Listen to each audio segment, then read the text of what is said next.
A winter storm threat could be brewing as we make our way into next weekend, give or take a day, across areas of the eastern U.S. This has been a time frame we've been discussing for the last few days, and we're waking up to more flashy model runs this morning, and we're going to discuss all those model runs first, take a look at the ensembles, see if it backs up all these individual model runs.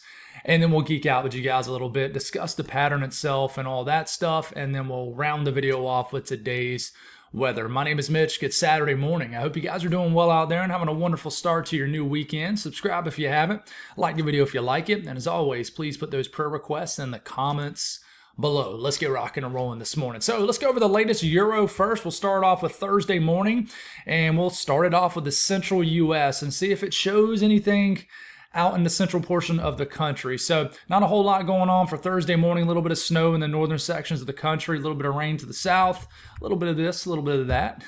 But as we get into Friday morning, there is some moisture bubbling down here to the south with a little bit more of a cold air press on top of it. So as we start to get into next Friday evening, 6-7 days or so from now, there is some snow breaking out across New Mexico, the panhandle of Texas, a little bit in the panhandle of Oklahoma. And we continue. We got to watch this storm system. This is a week from today, next Saturday morning. We got a lot of moisture cruising across the deep south.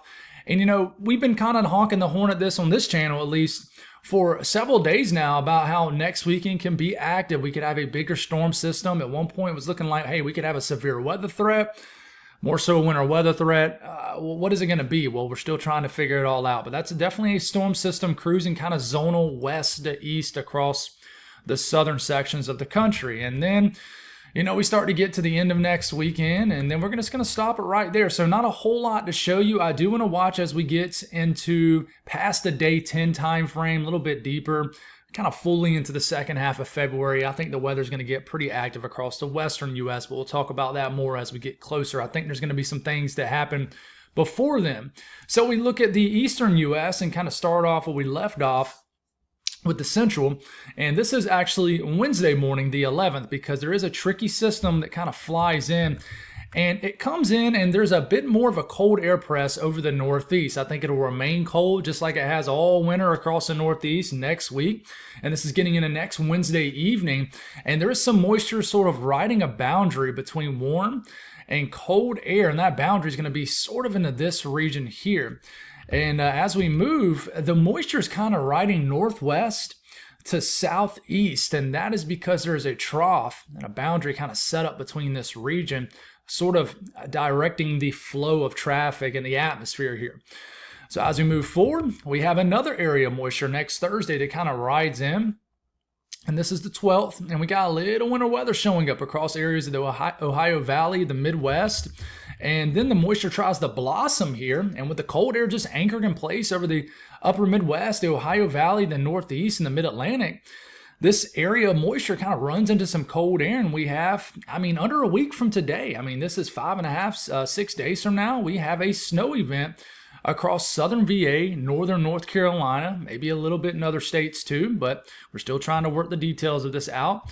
And this is just kind of a small scale winter weather event across those areas. And then we move past that, we get into Friday, about 6 days from now. And then we get into our Valentine's Day morning. And then here comes that big chunk of moisture riding in. But there is a strong cold air press still anchored over Canada and the eastern U.S. So this moisture is riding in. It's mainly rain. But then watch what happens here. It runs into some cold air. In fact, this is deep enough cold air where it actually keeps this low pressure suppressed. So it's snowing in Atlanta, snowing in Augusta, snowing in southern areas of South Carolina. And this system actually isn't really able to ride up the coastline. So once again, it's not a forecast. So don't look at this and lock it in your head and tell everybody, right?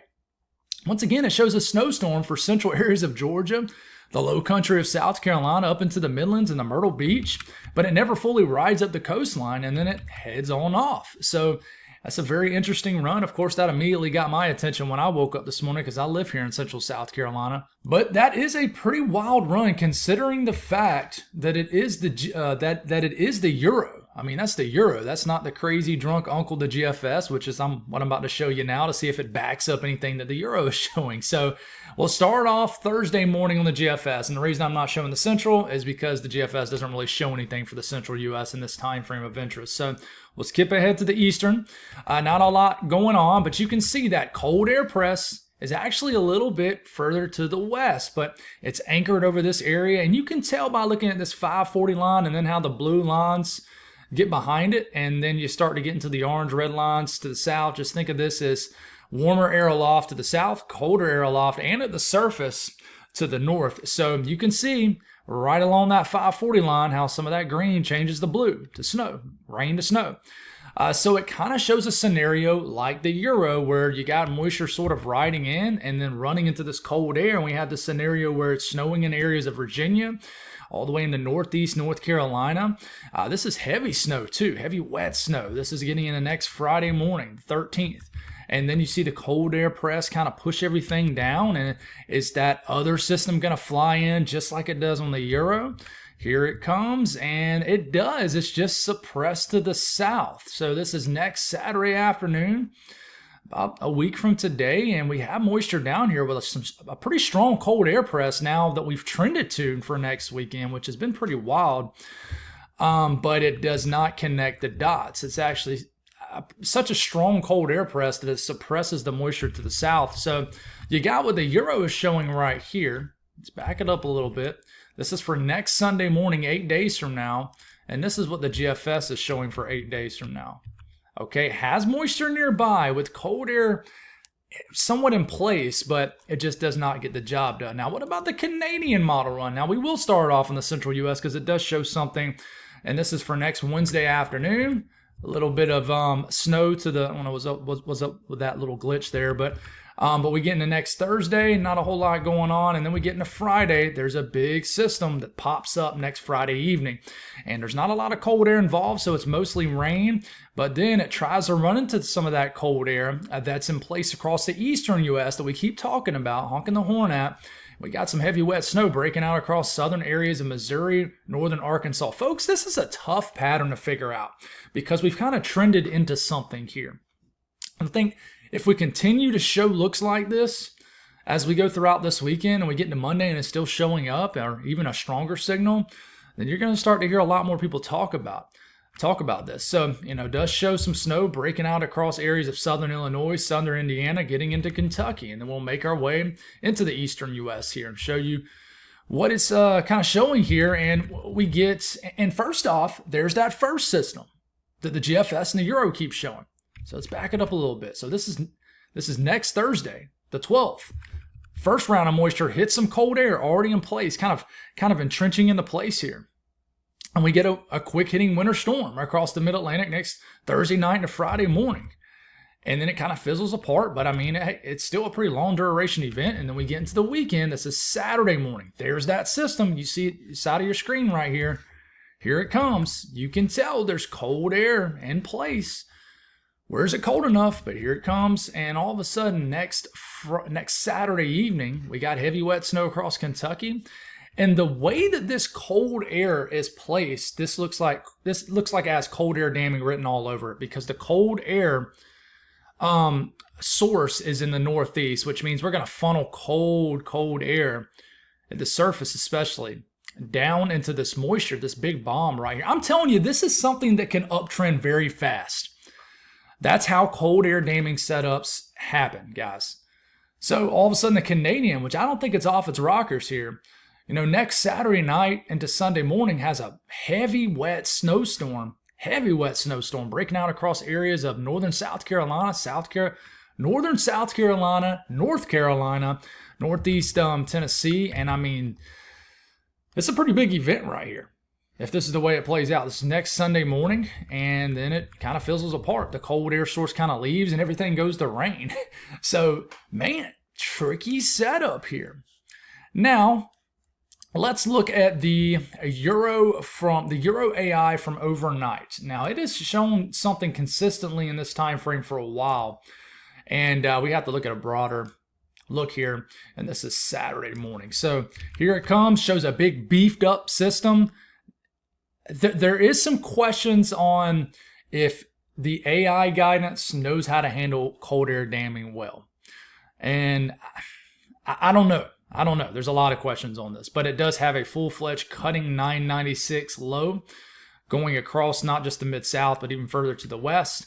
Therefore, this could actually bring a little bit of severe weather to the south, but it has just kind of a transferring of the low. It goes to the coast and it turns into a big snowstorm across areas of the northeast. So it doesn't have that more wintry scenario further to the south. Now we can look at, say, let's look at the latest Euro AI because I think it's ran this morning. Let's see. Yep, we have 06Z. Now remember, this is just going to show precipitation. Let's show you guys what it is going to show us. And there's that first little area of moisture that all the other physics models are showing right here. Right? Show some moisture.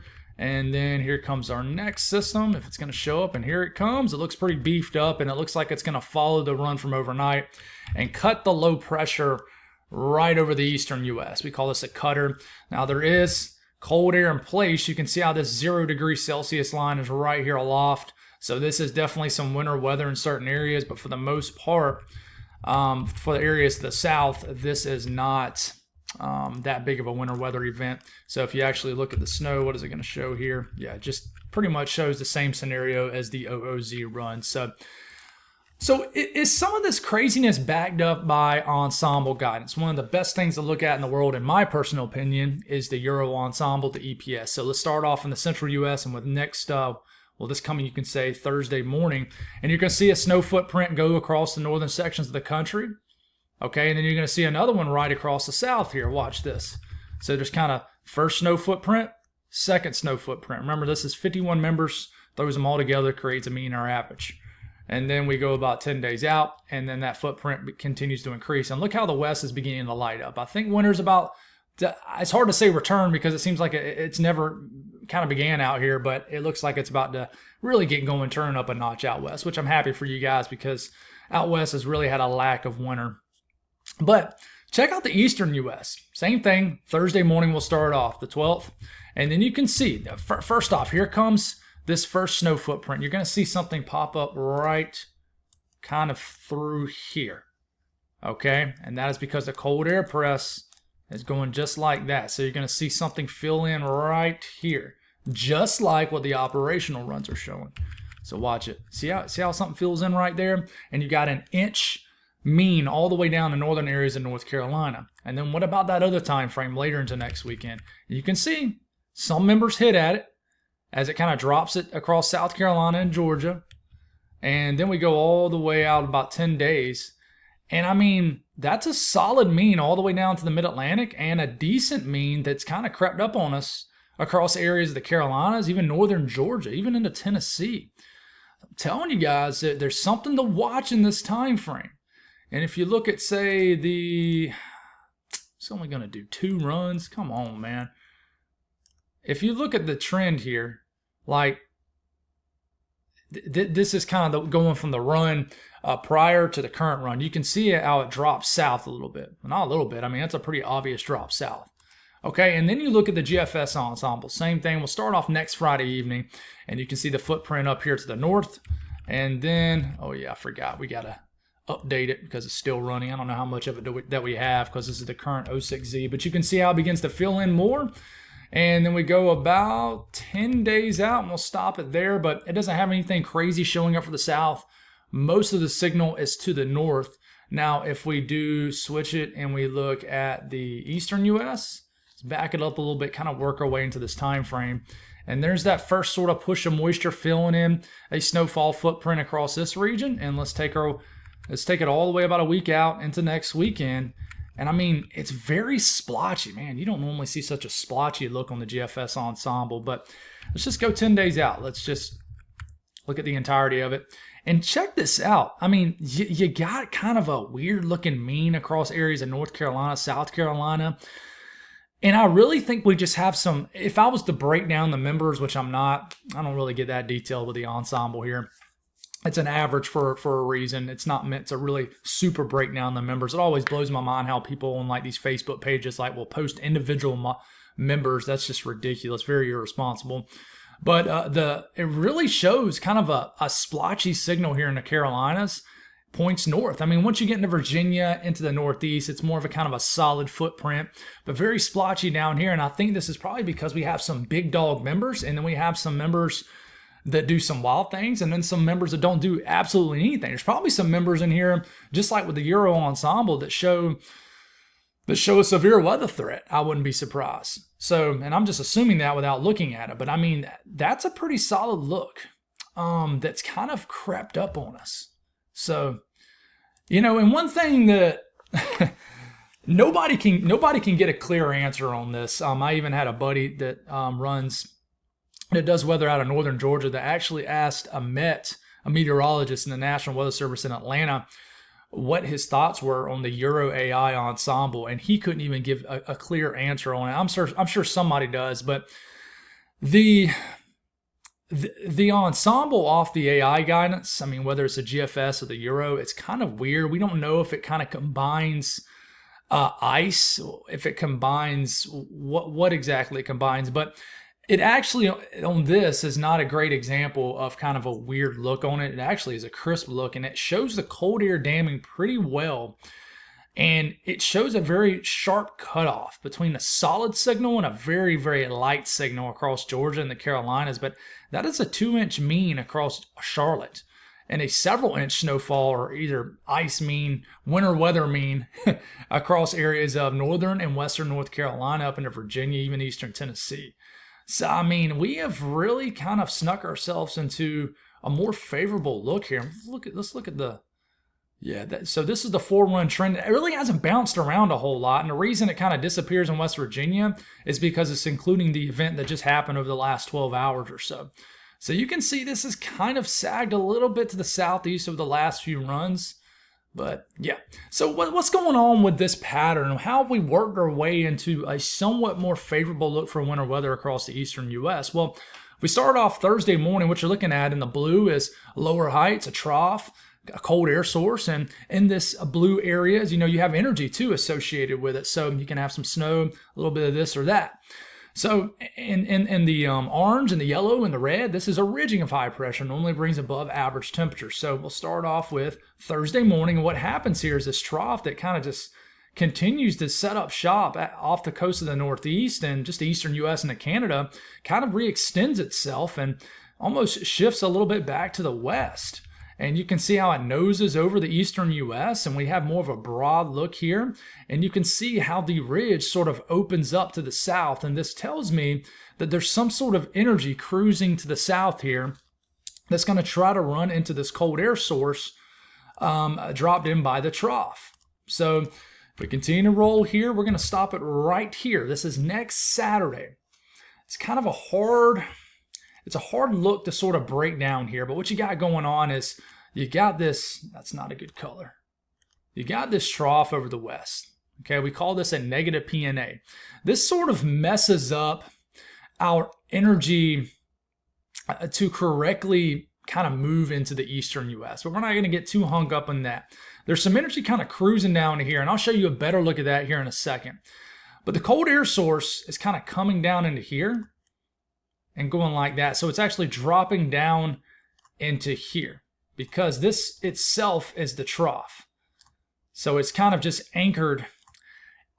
It's really anchored too far to the east to be a more widespread winter storm. This is kind of something that can that's going to generate a cold air source kind of right into this area right here. And if this can stay kind of locked into place, and we can have some energy to kind of scoot through here, and you can see how you kind of have this trailing wave signature right here with this lower pressure.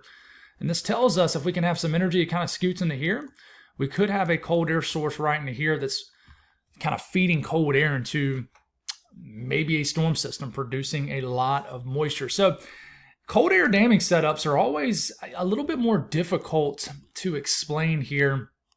But if we actually look at this, let's look at that. I knew it was going to do that. I don't know why it always does that. If we look right into here, let's see. I had to stop it there and kind of get my thoughts together. I was starting to ramble.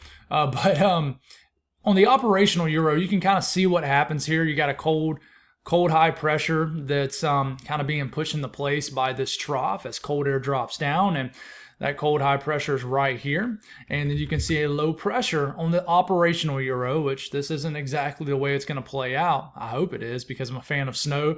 But you can see lowering pressure right here, and then that high pressure setting up a bit of a cold air damming setup. And it's hard to see because it's not a very strong signal, but it kind of throws some cold air into this low pressure crossing over Florida. And this actually somehow off a 1029 high pressure is cold enough to bring, which I don't know if I buy 100%, but it brings snow pretty far south in the Georgia and the South Carolina. But it's definitely an interesting pattern. It's definitely not the easiest to really explain to you guys, the audience, but it really looks like a cold air damming setup. Trough anchored very far to the east. This is kind of positioning a cold air high. I didn't make sure I didn't say cold air high. Cold air high pressure into place across areas of the Northeast or around that area that could funnel in some cold air into moisture that might move in across the southern tier of the country. And you can see how cold the air is in place to average across the eastern U.S. as we make our way into later next week. And most of the country, especially in the middle of the country, is kind of above average temperature-wise. But you can see as we get into later this week, colder than average temperatures. In some areas, they don't return because it stays colder than average, but in some areas they do, because I do think there's going to be areas of the Southeast that gets into the 60s and 70s next week. But we have the return of colder than average temperatures here across the eastern U.S. The blues and the greens, 15 degrees below average. So you can tell how we've trended colder for Valentine's weekend. So this is for next Saturday, below average temperatures. I mean, so I actually think that the Climate Prediction Center is going to continue to adjust this to colder than average. So right now it's showing around average, a slightly below average temperatures. I think they'll tweak that more to reflect more colder than average temperatures. Seems like I've said that about 15 times in the last 2 minutes. But yeah, I mean, this is definitely trending into a colder look. And if we do look at the trend here, once again, it's only going to show a 2-run trend. I don't know why it does that off weather, but I'm sure there's a way you can tweak that, but I'm not going to do that on the fly. But it's pretty wild how we've just trended colder in this time frame. And this is the time frame that we're watching for a sneaky winter storm threat. And if you're looking at the trough in place, and let's switch this back to pink. This is the trough right here, and all this green and stuff, this is energy associated with the trough. Okay? And then you see sort of this area right here trying to move into the trough in place, and the energy and the cold air that's being generated by it. So if we put this in motion, you can see sort of this, and this is for next Saturday, let's just call it next weekend. You can see kind of the splotches of gray and greenish blue. This is energy trying to move into that cold air source generated by this trough in place. Cold air being brought down from the higher latitudes by this dip in the jet. So you can tell there's definitely mixed signals on the Euro ensemble, but there is energy right in here. It's just, are you going to time the cold air source enough, or is this energy going to turn to a very strong low pressure, kind of do like this? Is it going to cruise down like this, or kind of do something in between? There's something going to be there. Something. So, all right. Today's weather. We got a lot of snow flying around across the Northeast, especially the Boston area. You're going to get a few inches of snow. We just had a kind of a burst of snow that just moved through areas of the Tidewater, the Delmarva region. Let me know what you're seeing in that area. But most of the country are pretty quiet. It's going to be very cold across the northeastern areas of the country. But not anything in the way of any kind of crazy weather. Watches, warnings, and advisories. We did have upgrades to winter storm warnings across areas kind of north of Boston and to a few areas in the coastal regions of New Hampshire. Well, we have winter storm warnings continuing across West Virginia in the pink there, and then the winter weather advisories in the purple. A lot of wind alerts in all these areas right here in kind of the grayish mustard colors, if you want to call it that. So we'll continue to move forward here. The Southeast, very quiet day of weather. It's going to be a weird temperature day. I mean, pretty much the further northeast you work, the colder it gets. The Carolinas is going to be a big gradient here Northern areas of North Carolina might not get above freezing for highs, but then you kind of drop down to Augusta, low country of South Carolina. It'll feel like a normal February day. So it just depends on where you live, and I'll show you the temperatures here in a second. But as far as weather, not expecting much at all. The Northeast, big area of snow is ongoing across areas of New England. This will continue, and it'll kind of finish with a really good burst of snow this afternoon across southern New England. It's kind of like an inverted trough look here, and we could get just a really heavy burst of snow out on Cape Cod later on this evening, and then this will taper off and we'll be done with it. But snowfall between now and the next 48 hours, another 4 to 5 inches in Boston is in the forecast, and just a few to several inches of snow across this area. And then we'll move a little bit further north, and we can get a half a foot of snow along the coastlines, extreme southern coastline of Maine and New Hampshire here. But elsewhere, just a few inches of snow is expected. South central U.S., not a whole lot to talk about, just quiet weather. Maybe a little shower activity later tonight in Texas, but outside of that, it's quiet. Some snow showers, snow flurries in the eastern UP. Outside of that, just cold and just typical kind of February type stuff. And then out west, not a whole lot to talk about either. My computer must be froze up because it's moving slow. Our heat is still broken in our house, guys. We're going to get it fixed Tuesday. But it is about 59 degrees in my house. Could be worse. But a big system going to move into the Pacific Northwest. It's a warmer system, so you got to get way up high in the Cascades for this to be snow. But just a big chunk of rain is surging across Washington and Oregon, getting into the northern Rockies. But man, look at these temperatures. It's crazy. Tight gradient, guys. Tight gradient of temperatures. Very, very cold in the upper Midwest. I said it was typical February conditions, but this might be a little colder. But man, the highs today in the interior Northeast, it's going to be below zero high temperatures, just bitterly cold once you get into the mid-Atlantic. It's not going to be a comfortable day to be outside whatsoever.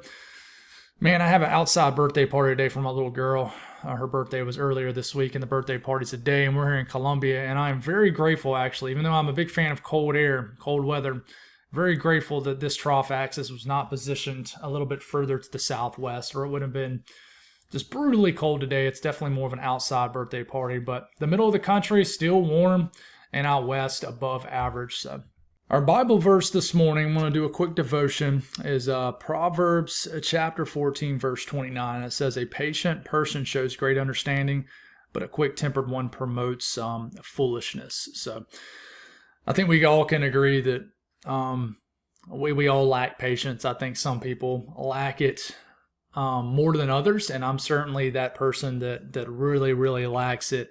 And I'm very grateful to have a wife. My wife is very, very, very patient and understanding. And it's not that I'm not, but I'm just such a go person that I just it's not, it is an excuse that I have a hard time just spending more than 5 minutes on one thing. But my wife, she kind of offsets me, and it's a beautiful offset because it helps me so much. And I'm very blessed to have a partner that it would not be good if my wife was did not have any patience too. That would not be good. So we tango very well there. But I think we all know that. I think we all know that we can have more patience. I don't even think that I feel like that's not even. It's always worth giving advice on, but I think we all know we can do better in that category of life. And a quick-tempered one promotes foolishness. So I used to really struggle with that. I used to just get so irritated so fast, and a lot of times it would stem off lack of patience. And it's funny how it says both of those in the same scripture there, and I think it's like that for a reason. But sometimes when you get irritated, guys, like I work customer service, so I deal with people all day, and I know sometimes I'll just do a quick story with you guys. Sometimes a quick story for you guys sometimes don't make any sense, but a quick story. One thing that just is a pet peeve of mine is when people call our job and they need parts.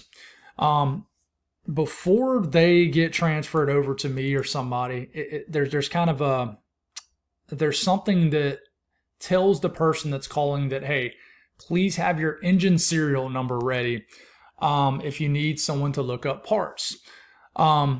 And a lot of times that they don't. So they'll say, hey, I need this, that, and the other. It's on a blah, blah, blah.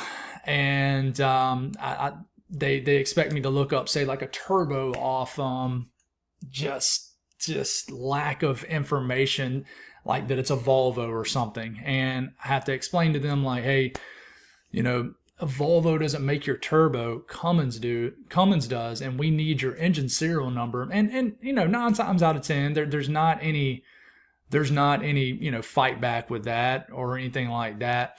But sometimes, depending on my mood, I'm just like, dude, come on, man, just, you want information, help me help you. Have that engine number ready, and I can look up that part in a flash. And then, they're trying to look it up over the phone, sometimes on the phone with them for like 5 to 10 minutes, and they're trying to open up their hood while I'm on the phone with them. But that's just part of my job. That's customer service. But depending on my mood, I'm just easy to get irritated about that. But, I don't know their situation. I don't know what they're going through. They might be having a terrible day. Their turbo might have just went out and it just ruined their entire year. So you never know what someone's going through. And I've had to learn that over the years, and I've gotten a lot better. And I know a lot of times in these devotions, I hound myself a lot, like I'm a terrible person, but I just try to be real with you guys. But I tell you, when I used to work 2 jobs, back in, I stopped working 2 jobs in 2019.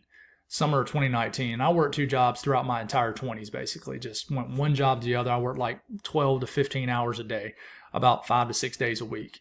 And I had very, very little patience, and I was very quick to anger. And you know what?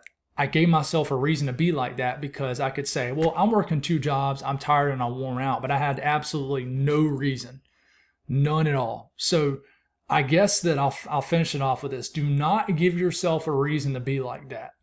Do not give yourself a pass. That's Satan messing with you. I'm telling you, don't give yourself a pass, an excuse to act like that, to have lack of patience, to be quick to anger. You have absolutely no excuse. You have no reason at all, just like I don't. And I fell at it every single day. So that's all I got. Thank y'all for tuning in. God bless all y'all.